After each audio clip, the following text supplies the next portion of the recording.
মালয়েশিয়ার মতো সৌদি আরবে কর্মী পাঠাতেও রয়েছে বিভিন্ন সিন্ডিকেট। শাপলা সেন্টারের মাধ্যমে পাসপোর্ট জমা ও ভিসা প্রক্রিয়া সম্পন্ন করার জন্য ঢাকাস্থ সৌদি দূতাবাসের নতুন সিদ্ধান্তে ক্ষুব্ধ রিক্রুটিং এজেন্সিগুলো। তবে এই প্রক্রিয়া বাতিল করে তাদের দাবি না মানলে পাসপোর্ট জমা বন্ধের ঘোষণা দিয়েছে বাইরা।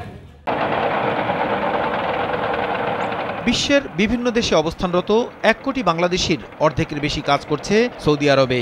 দেশের সবচেয়ে বড় এই শ্রমবাজারটিতে চলতি বছরের 9 মাসে যাওয়া 5,13,000 কর্মী সহ এ পর্যন্ত গেছে 51,82,000 বাংলাদেশি।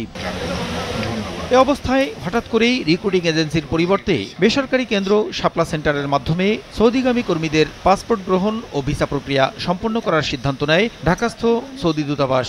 এতে ক্ষোভ প্রকাশ করেছেন এ খাতের ব্যবসায়ীরা। রাজধানীর একটি হোটেলে শনিবার দুপুরে রিক্রুটিং এজেন্সি মালিকদের সংগঠন বাইরা আয়োজিত জরুরি সভায় সদস্যরা ক্ষুব্ধ প্রতিক্রিয়া জানান।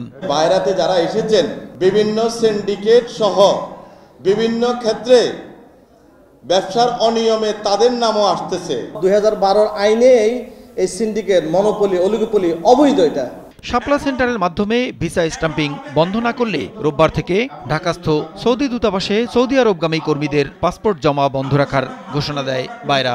আগামী কালকে থেকে কোনো পাসপোর্ট জমা দেব না যতদিন পর্যন্ত তারা তাদের সিদ্ধান্ত বাতিল না করে। এদিকে সিন্ডিকেটের মাধ্যমে মালয়েশিয়ায় কর্মী যেতে সরকার নির্ধারিত খরচের চেয়ে 6 থেকে 7 গুণ বেশি টাকা গুনতে হচ্ছে। 60,000 টাকার লোক এখন 5 লক্ষ টাকা 4 লক্ষ টাকার উপর দিয়ে যেতে হচ্ছে। মালয়েশিয়ার 75-100 জনের ওরা মানুষ রুবি হয় না।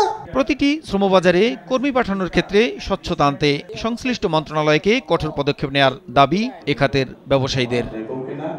প্রসূন আশিস, সময় সংবাদ, ঢাকা।